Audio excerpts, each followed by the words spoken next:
കഴിഞ്ഞ ദിവസം പാകിസ്ഥാൻ പ്രധാനമന്ത്രിയും അവരുടെ മിലിറ്ററി ചീഫ് അസിം മുനീറും ഇവർ രണ്ടുപേരും ഇന്ത്യയുടെ കൈവശമുള്ള കശ്മീർ പാകിസ്ഥാന്റെ ഭാഗമായിട്ട് മാറുമെന്നൊക്കെ പറഞ്ഞിട്ട് വലിയ വെല്ലുവിളികളും വലിയ ഡയലോഗുകളും ഒക്കെ ആയിരുന്നു പറഞ്ഞുകൊണ്ടിരുന്നത്. കാരണം അമേരിക്കയും ഇന്ത്യയും തമ്മിലുള്ള വ്യാപാര കരാർ വരുന്നു, നയതന്ത്ര തലത്തിൽ പാകിസ്ഥാൻ അത് തിരിച്ചടിയാവുന്നു. അപ്പൊ ഇതിനെ മറച്ചു വയ്ക്കാൻ വേണ്ടിയിട്ട് അവർ വീണ്ടും ഇന്ത്യ വിരുദ്ധത പറഞ്ഞ ആളുകളെ വഴിതിരിച്ചു വിടാനുള്ള ഒരു തന്ത്രത്തിന്റെ ഭാഗമാണ് കശ്മീർ വിഷയം എടുത്തിരുന്നത്. പക്ഷെ ഇതിനകത്ത് സംഭവിച്ച കാര്യം എന്താണെന്ന് വെച്ചാൽ പാകിസ്ഥാൻ വീണ്ടും വീണ്ടും മാനം കിട്ടും എന്നുള്ളതാണ്. അമേരിക്ക ഒരു മാപ്പ് പങ്കുവച്ചു ഒഫീഷ്യലായിട്ട് തന്നെ. അതായത് ഇന്ത്യയുമായിട്ടുള്ള വ്യാപാര കരാറുമായി ബന്ധപ്പെടുത്തിക്കൊണ്ടുള്ള ഒരു മാപ്പാണ് പങ്കുവച്ചത്. ഞാൻ അതിവിടെ ഒന്ന് കാണിക്കാം. അപ്പൊ ഈ ഒരു മാപ്പിന് ഒരു പ്രത്യേകതയുണ്ട്. ഇപ്പോൾ ഇന്ത്യക്ക് അറിയാം പാക് അധീന കശ്മീരും അക്സൈ ചിഹ്നും ഒക്കെ ഇന്ത്യയുടേതാണ്. അത് ഇന്ത്യക്ക് നല്ല ബോധ്യമുണ്ട്. ഇന്ത്യ എല്ലാ അന്താരാഷ്ട്ര ഫോറങ്ങളിലും അങ്ങനെ തന്നെയാണ് സംസാരിക്കാറുമുള്ളത്. നമ്മുടേതാണത്, അതൊരു വസ്തുതയാണ്. അത് അധിനിവേശപ്പെടുത്തി വെച്ചിരിക്കുന്ന രണ്ട് രാജ്യങ്ങളാണ് പാകിസ്ഥാനും ചൈനയും. പക്ഷേ അമേരിക്ക ഒരു മാപ്പ് പുറത്ത് വിടുമ്പോൾ തീർച്ചയായിട്ടും അതിന് പ്രാധാന്യമുണ്ട്. അമേരിക്കയും പാകിസ്ഥാനും തമ്മിൽ നല്ല സൗഹൃദമുണ്ട്. ചൈനയുമായിട്ടും ട്രംപ് തിരക്കേടില്ലാത്തൊരു റിലേഷൻ മെയിൻറ്റെയിൻ ചെയ്യുന്നുണ്ട്. അങ്ങനെ ഇരിക്കുമ്പോഴാണ് ഇപ്പോൾ അമേരിക്ക ഒരു മാപ്പ് പുറത്തുവിട്ടത് പാകിസ്ഥാനിൽ കോളിളക്കം തന്നെ ഉണ്ടാക്കിയിരിക്കുന്നത്. എന്ത് മാപ്പാണെന്ന് ചോദിച്ചാൽ അതിനകത്ത് ഇന്ത്യയുടെ കശ്മീർ ഭാഗങ്ങൾ, പാക് അധീന കാശ്മീരും അതുപോലെ അക്സൈ ചിഹ്നും ഇന്ത്യയുടേതായിട്ട് കൃത്യമായിട്ടും കാണിച്ചിട്ടുണ്ട്.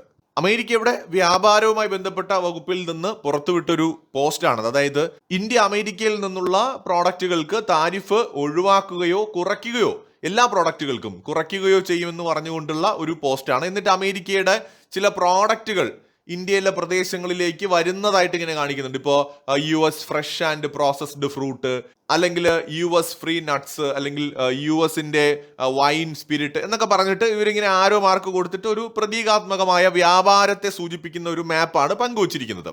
അപ്പൊ 4 ഭാഗത്തു നിന്നും ഇന്ത്യയിലേക്ക് വരുന്നതായിട്ട് കാണിക്കുന്നു. ഇവിടെ അമേരിക്ക കാണിച്ചിരിക്കുന്ന ഇന്ത്യയുടെ മാപ്പാണ് ഇതിലെ ഇൻട്രസ്റ്റിംഗ് കാര്യം. അതായത് ഇന്ത്യയുടെ പൂർണ്ണമായ മാപ്പ്.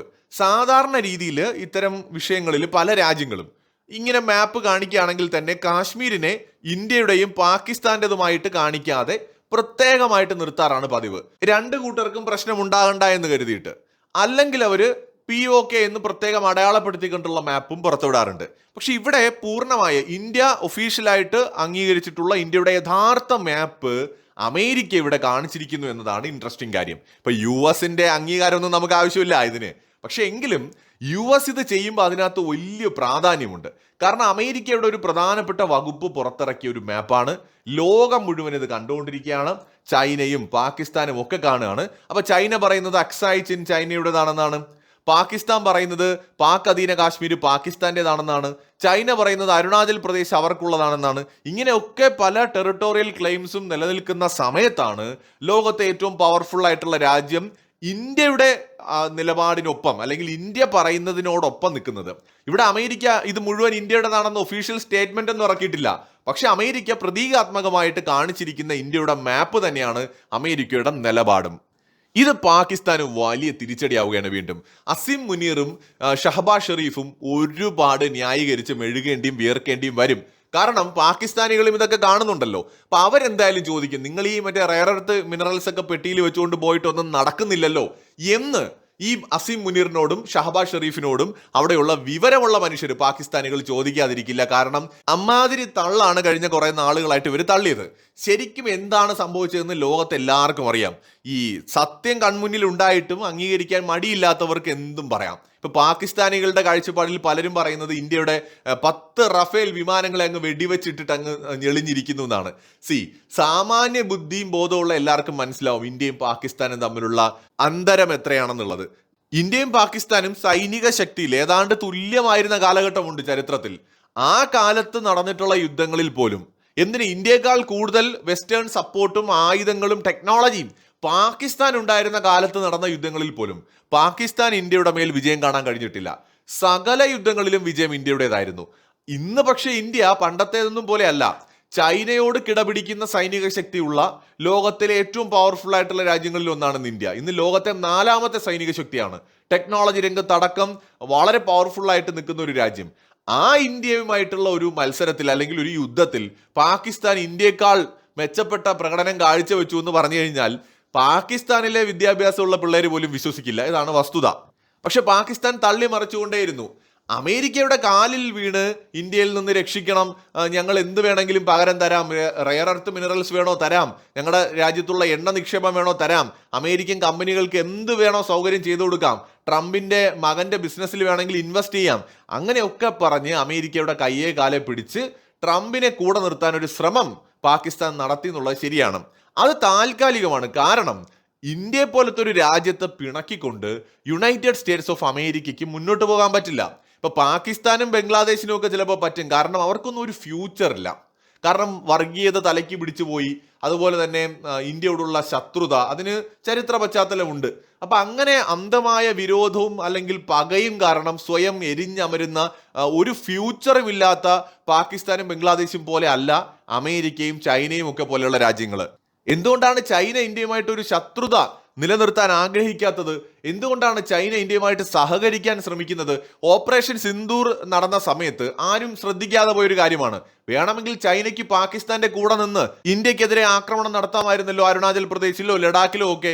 എന്തുകൊണ്ടാണ് അത് ചെയ്യാത്തത്? ടു ഫ്രണ്ട് യുദ്ധമുഖം തുറക്കും എന്നൊക്കെയാണല്ലോ തള്ളിവിടുന്നത്. എന്താ ചൈന അത് ചെയ്യാത്തത്? എന്തിനേറെ പറയുന്നു, ചൈന ആ സമയത്ത് പാകിസ്ഥാന് സപ്പോർട്ട് കൊടുത്തിട്ടുണ്ട്. അത് രഹസ്യമായിട്ട് സാറ്റലൈറ്റ് ഇമേജസ് ഷെയർ ചെയ്തുകൊണ്ടും ആയുധങ്ങൾ ഷെയർ ചെയ്തുകൊണ്ടും ഒക്കെ ഉള്ളൊരു സപ്പോർട്ട് ചെയ്തിട്ടുണ്ടെങ്കിലും പരസ്യമായിട്ട് ഇന്ത്യക്കെതിരെ ഒരു അക്ഷരം പറഞ്ഞിട്ടില്ല. നിഷ്പക്ഷ നിലപാടെടുത്തിട്ട് ചർച്ച ചെയ്ത് പരിഹരിക്കണമെന്നേ പറഞ്ഞുള്ളൂ. അതായത് പരസ്യമായിട്ട് ഇന്ത്യക്കെതിരെ വരാൻ അന്ന് ചൈന പോലും തയ്യാറായില്ല. എന്തുകൊണ്ടാണ്? ഇന്ത്യയെ പോലത്തെ ഒരു രാജ്യത്തെ പിണക്കിയത് കൊണ്ട് ചൈനയ്ക്ക് ഒരു ഗുണവുമില്ല, നഷ്ടങ്ങളല്ലാതെ. നമ്മൾ മനസ്സിലാക്കാത്തത് ആനയ്ക്ക് ആനയുടെ വലുപ്പം അറിയില്ല എന്ന് പറയുന്ന പോലെയാണ് നമ്മൾ ഇന്ത്യക്കാരുടെ അവസ്ഥ. നമുക്ക് നമ്മുടെ ശക്തിയെക്കുറിച്ചോ നമ്മുടെ വലുപ്പത്തെക്കുറിച്ചോ ഒരു ധാരണ ഇപ്പോഴും ഇല്ല. നമ്മളതൊരു വലിയ രാജ്യമാണ്, ഒരു ശത്രുവിന് കീഴ്പ്പെടുത്താൻ കഴിയാത്തത്ര വലുത്. അതിന്റെ കാരണം അപ്പൊ ചോദിക്കും, ബ്രിട്ടീഷുകാർ കീഴ്പ്പെടുത്തിയില്ലേ എന്ന്. ബ്രിട്ടീഷുകാർ ഇന്ത്യയിൽ വരുന്ന സമയത്ത് വളരെ ചെറിയ ചെറിയ നാട്ടുരാജ്യങ്ങളായിട്ട് ഇന്ത്യ കിടക്കുകയാണ്. ഒരുപാട് നാട്ടുരാജ്യങ്ങൾ ആ സമയത്തുണ്ട്. നിരന്തരമായിട്ട് ഈ നമ്മുടെ മിഡിൽ ഈസ്റ്റിൽ നിന്നും അതുപോലെ സെൻട്രൽ ഏഷ്യയിൽ നിന്നും അഫ്ഗാനിൽ നിന്നും ഒക്കെയുള്ള രാജാക്കന്മാര്, ഇസ്ലാമിക റൂളേഴ്സ് ഇന്ത്യ ആക്രമിച്ചു കൊണ്ടിരുന്നു, നിരന്തര യുദ്ധങ്ങൾ ചെയ്തുകൊണ്ടിരുന്നു. ഇതിനിടയിൽ ഇന്ത്യക്ക് അകത്ത് തന്നെ മുഗളന്മാരും അല്ലെങ്കിൽ മറാഠകളും ഒക്കെ ആയിട്ടുള്ള യുദ്ധങ്ങൾ നിരന്തരം നടക്കുന്നുണ്ടായിരുന്നു. ആഭ്യന്തര യുദ്ധങ്ങൾ ഒരുപാട് നടക്കുന്നുണ്ടായിരുന്നു. ചോള സാമ്രാജ്യം ഓൾറെഡി ദുർബലമായി കഴിഞ്ഞിരുന്നു ആ സമയത്തേക്കും ബ്രിട്ടീഷുകാർ വരുന്ന സമയത്ത്. അതുകൊണ്ട് തന്നെ ഇന്ത്യയുടെ സൗത്ത് പാർട്സിൽ ഒരുപാട് ചെറിയ ചെറിയ രാജാക്കന്മാരും രാജ്യങ്ങളും ഒക്കെ ഉണ്ടായി. ചോള സാമ്രാജ്യവും ഒക്കെ ഉണ്ടായിരുന്ന സമയത്ത് വളരെ പവർഫുൾ ആയിരുന്നു സൗത്ത് എന്ന് പറയുന്നത്. ആ സമയത്താണ് ചിലപ്പോൾ ബ്രിട്ടീഷുകാർ വരുന്നതെങ്കിൽ കണ്ടം വഴി ഓടേണ്ടി വന്നേ. അപ്പൊ ഇന്ത്യയുടെ ആ ഒരു പീക്ക് ലെവലിൽ എത്തിയിട്ട് താഴോട്ട് വരാൻ തുടങ്ങിയ കാലത്ത് തന്നെയാണ് ബ്രിട്ടീഷുകാർ ഇവിടെ വരുന്നത്. അപ്പോൾ അവർ തുടങ്ങിയതും അങ്ങനെയാണ്. നമ്മുടെ സൗത്തിൽ വന്ന് ചെറിയ ചെറിയ രാജ്യങ്ങളെ പരസ്പരമുള്ള യുദ്ധങ്ങളിൽ സഹായിച്ചു തുടങ്ങി പതിയെ പതിയെ പതിയെ പതിയെ വർഷങ്ങൾ എടുത്തിട്ടാണ് അവർ ഈ പരസ്പരം തമ്മിലടിച്ചുകൊണ്ടിരുന്ന ഇന്ത്യക്കാരോട് ഒപ്പം നിന്ന് അങ്ങോട്ടും ഇങ്ങോട്ടും മാറി നിന്ന് കളിച്ചാണ് അവർ ഈ പറയുന്ന ഇന്ത്യ എന്ന് പറയുന്ന രാജ്യത്തെ കീഴ്പ്പെടുത്തുന്നത്. അന്നത്തെ സാഹചര്യമല്ല ഇന്നത്തെ സാഹചര്യം. ഇന്ന് ഇന്ത്യ സ്വയം ഒരു പവർഫുൾ രാജ്യമായി മാറിക്കഴിഞ്ഞു. അന്ന് പല പല നാട്ടുരാജ്യങ്ങളായിരുന്നെങ്കിൽ ഇന്ന് മഹാരാജ്യമായിട്ട് ഇന്ത്യ ഒരു വലിയ ഏക രാജ്യമായിട്ട് മാറിക്കഴിഞ്ഞു. സൈനിക ശക്തി ആണെങ്കിലും ടെക്നോളജി ആണെങ്കിലും എല്ലാത്തിനും ഇന്ത്യ ഇന്ന് മുന്നിലേക്ക് എത്തിക്കഴിഞ്ഞു. അപ്പൊ ഇന്നത്തെ ഇന്ത്യയെ നേരിടുക എന്ന് പറയുന്നത് അസാധ്യമാണ്. ലോകത്ത് കീഴ്പ്പെടുത്താൻ കഴിയാത്ത 4 രാജ്യങ്ങളിൽ ഒന്നാണ് ഇന്ത്യ. ലോകത്ത് ഒരു രാജ്യത്തിനും പരാജയപ്പെടുത്താൻ കഴിയാത്ത 4 രാജ്യങ്ങളെ നിലവിൽ നമുക്ക് പറയാനുള്ളൂ. 1 അമേരിക്കയാണ്, 2 റഷ്യയാണ്, 3 ചൈനയാണ്, 4 ഇന്ത്യയാണ്. ബാക്കിയുള്ള രാജ്യങ്ങളൊക്കെ വേണമെന്നുണ്ടെങ്കിൽ കീഴ്പ്പെടുത്താൻ കഴിയും, മഹായുദ്ധങ്ങളിലൂടെ കീഴ്പ്പെടുത്താൻ കഴിയും.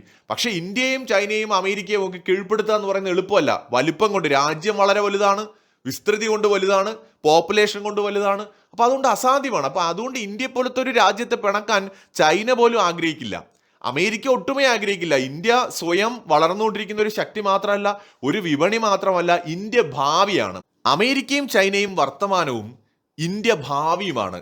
വൈകാതെ അമേരിക്ക ഭൂതകാലത്തിലേക്ക് മറയുകയും ചെയ്യും. അമേരിക്കയുടെ ഒരു പവർഫുൾ ഒരു സ്റ്റാറ്റസിനൊക്കെ ഇനി ഇടിവ് വരാൻ പോകുന്ന കാലഘട്ടമാണ്. അത് ആർക്കും തടയാൻ പറ്റില്ല.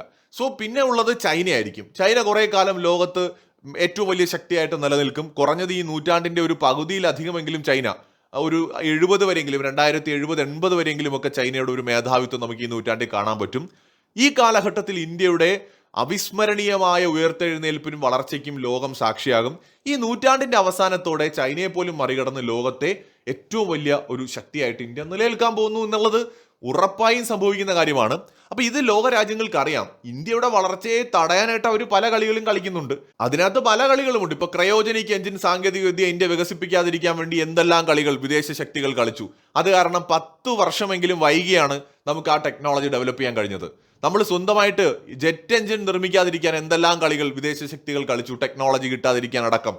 പക്ഷേ വൈകിയാണെങ്കിലും നമ്മളും അതിലേക്ക് ഇതായി ഇപ്പോൾ അടുത്തുകൊണ്ടിരിക്കുകയാണ്. അങ്ങനെ ഓരോന്നും നമുക്ക് നിഷേധിക്കുന്നത് നമ്മുടെ വളർച്ചയുടെ വേഗത കുറയ്ക്കാൻ വേണ്ടിയാണ്. പക്ഷെ അതിനെയൊക്കെ തരണം ചെയ്ത് നമ്മുടെ രാജ്യം മുന്നോട്ട് പോവാണ്. അങ്ങനത്തെ ഒരു രാജ്യത്തെ പിണക്കാൻ അമേരിക്കയ്ക്ക് കഴിയില്ല. അപ്പൊ ഇന്ത്യ അമേരിക്കയ്ക്കെതിരെ ശക്തമായ നിലപാടെടുത്തു നിന്നു. നരേന്ദ്രമോദി ട്രംപിനെ ഒരു അക്ഷരം പറഞ്ഞില്ല. അത് മോദിയുടെ ഒരു ബ്രില്യന്റ് മൂവ് ആണെന്ന് തന്നെയാണ് എനിക്കിപ്പോൾ തോന്നുന്നത്. കാരണം ട്രംപിനെ മോദി എന്തെങ്കിലും പറഞ്ഞിരുന്നുവെങ്കിൽ അത് ട്രംപും മോദിയും തമ്മിലുള്ള റിലേഷനെ വളരെ മോശമായി ബാധിക്കുമായിരുന്നു. മോദി ഒരു അക്ഷരം മിണ്ടിയില്ല. അവിടെയാണ് മൗനം വിദ്വാനും ഭൂഷണം എന്ന് പറയുന്നത് എന്തുകൊണ്ടും ശരിയാവുന്നത്. നരേന്ദ്രമോദി ട്രംപിനെ ഒരു 10 ഡയലോഗ് അടിച്ച് ഇവിടെ കയ്യടി കിട്ടാൻ വേണ്ടി പ്രതിപക്ഷ പാർട്ടികളുടെയും അല്ലെങ്കിൽ മോദി ഫാൻസിന്റെയും കയ്യടിക്ക് വേണ്ടിയിട്ട് ആ ട്രംപ് അയാൾ ഇന്ത്യയുടെ മുമ്പിൽ ഒന്നുമല്ല എന്നൊക്കെ പറഞ്ഞ് 4 ഡയലോഗ് അടിച്ചിരുന്നെങ്കിൽ അതോടെ തീർന്നു കിട്ടിയ ഇന്ത്യ അമേരിക്ക റിലേഷൻ. കാരണം രണ്ട് രാജ്യങ്ങൾ തമ്മിലുള്ള ബന്ധത്തിൽ ഭരണാധികാരികൾ തമ്മിലുള്ള ബന്ധം വളരെ പ്രധാനമാണ്. ഇന്ത്യയെ ഒരു ഫ്രണ്ടായിട്ട് അമേരിക്ക കാണണമെങ്കിൽ ട്രംപിന് ഇന്ത്യയോടൊരു താല്പര്യം വേണം. അതുപോലെ അമേരിക്ക ഇന്ത്യക്ക് ഫ്രണ്ടായി തോന്നണമെങ്കിൽ മോദിക്ക് അമേരിക്കയോട് ഒരു താല്പര്യം വേണം. ഇത് വളരെ പ്രധാനമാണ്. ഇതില്ല എങ്കിൽ ഒരിക്കലും ഇത് സാധ്യമാവില്ല. ഒരു രാജ്യത്തിന്റെ തീരുമാനം എന്ന് പറയുമ്പോൾ അവിടെ ആ ഭരണാധികാരിയുടെ തീരുമാനം തന്നെയാണ് പ്രധാനം. അതുകൊണ്ടാണ് മോദി ഈ ഭരണാധികാരികളുമായിട്ട് ഒരു ഹെൽത്തി റിലേഷൻ മെയിൻറ്റെയിൻ ചെയ്യുന്നത്. അവിടെ അദ്ദേഹത്തിന്റെ സ്ട്രാറ്റജി 100% ശരിയാണെന്ന് തന്നെയാണ് തെളിഞ്ഞുകൊണ്ടിരിക്കുന്നത്. അതിലൊരു സംശയവുമില്ല. ഇവിടെ ഇപ്പോൾ പാകിസ്ഥാൻ ഉണ്ടായിരിക്കുന്ന വലിയ നാണക്കേടാണ്. കാരണം ഇന്ത്യ ക്ലെയിം ചെയ്യുന്ന പോലെ അല്ല ഇന്ത്യയുടെ ക്ലെയിം അമേരിക്ക അംഗീകരിക്കുന്നത്. ഈവൻ ചൈനയ്ക്ക് നാണക്കേടാണ്. അക്സായി ചിന്നും പാക് ഒക്യുപ്പൈഡ് കാശ്മീരും ഇന്ത്യയുടെ അവിഭാജ്യ ഘടകമാണെന്ന ഇന്ത്യയുടെ നിലപാടിനൊപ്പമാണ് അമേരിക്ക എന്നാണ് ഇത് സൂചിപ്പിക്കുന്നത്. മറ്റൊരു വീഡിയോയുമായി വീണ്ടും വരാം.